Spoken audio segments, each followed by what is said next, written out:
Join Eve as she explores the city and county of Dublin, showing you the hidden gems. In this episode, Eve is joined by Shiva in exploring the postcode of Dublin 24.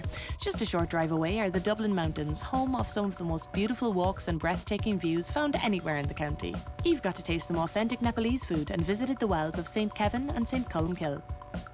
Namaste. Namaste. Sanche. We say Sanche means how are you in Nepali. So that's how you greet each other back Yes. home? In Nepal, yeah, that would be the most common for greeting people, amongst friends, amongst relations.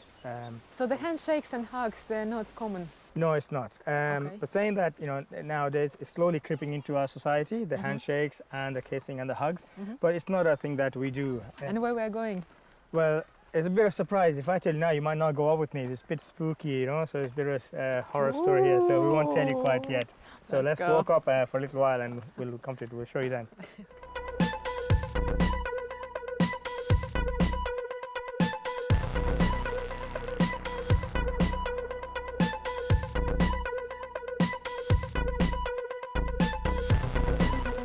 If you look up there, you can see where we're going to. You can see the roof of the place I'm trying to take you now.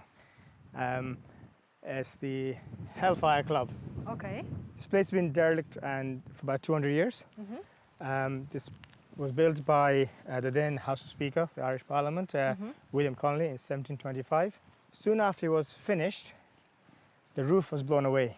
Okay. So the locals said, "Oh, this is the devil, has had put a curse on the place, Okay. So he replaced the roof with this new roof there, which is still there, with like the arch roof. Yeah, okay. Then when he died in 1729, the place was left empty again for several years.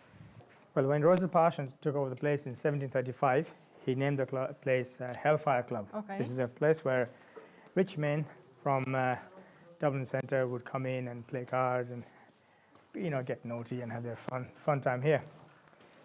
So one evening, a stranger came with to take shelter, and they played cards. And one of the players dropped his card, went to pick up the card from the floor. He noticed the stranger had hooves, like the devil's hooves. So when he came up, realized that this person just disappeared. Okay. So that's the legend of Hellfire Club. Okay, thanks, Samuel. So here we're going to do a bit of sightseeing.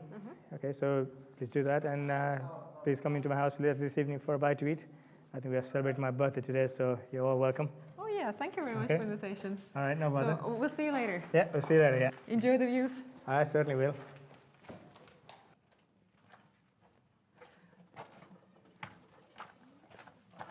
I want to go home. It's very scary here. There is no connection.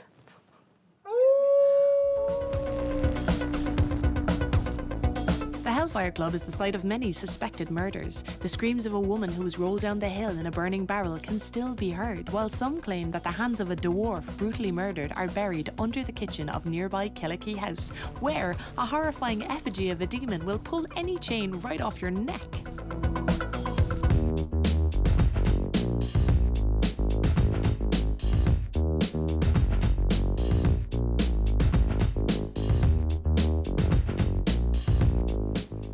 So guys, the well that we are going to see had fallen into disrepair in 1900s until intrepid local postman sparked interest into this space and recovered it from the wild nature.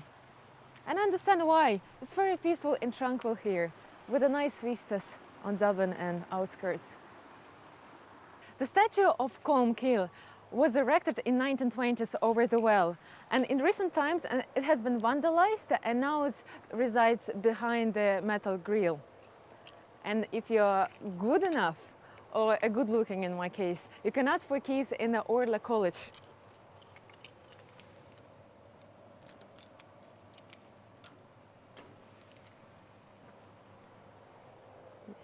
That is better.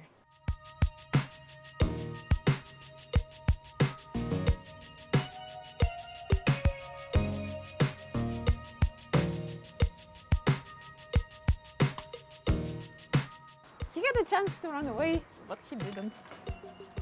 I guess he feels happy here.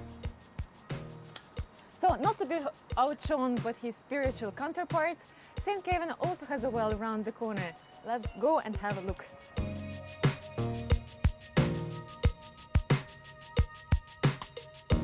And hello. How are you? Thank you for meeting us. Very welcome. So what is left? Just St. Kevin's Well? St. Kevin's Well, yes. Well, St. Kevin was an old Irish saint. He lived here in Kilnamanagh, and he went to school in Glendalough, County Wicklow. Okay. Over here we have the well. Okay. As you can see, it's very nicely laid out in the shape of an old church. Yeah. St. Kevin had an affinity with nature, and it's quite fitting the surroundings where we're sitting now, the grounds that are well kept by the local people like Enda, and who look after the well and the greens around. Thank you very much. St. Kevin's Well is the only remaining feature of the ancient church and castle that gives Kilnamanagh its name. Not only is this a wonderful historic site, it is also a brilliant look at the work of the local people like Enda who tend to the gardens and create these little havens within Dublin's built-up suburbs. If you think you're good looking enough, the key to St. Columkille's Well is available and brings you one step closer to this cultural monument.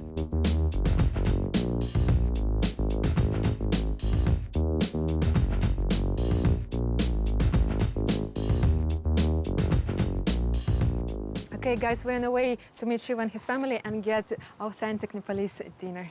Can't wait.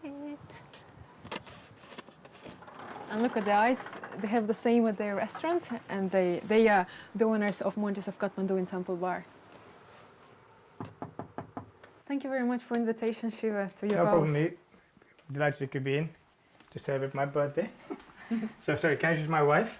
Of course. Lena. This is Eve. Very nice to meet you. Nice to meet you. I was told that you do namaste back Yes, home. that's right. We Well learned a done. little bit.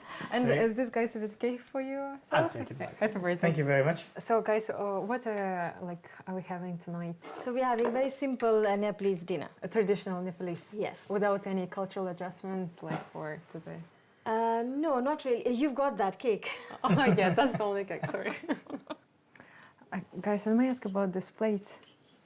Yeah, these are very traditional plates. They're solid bronze plates. Bronze plates. Bronze, yeah.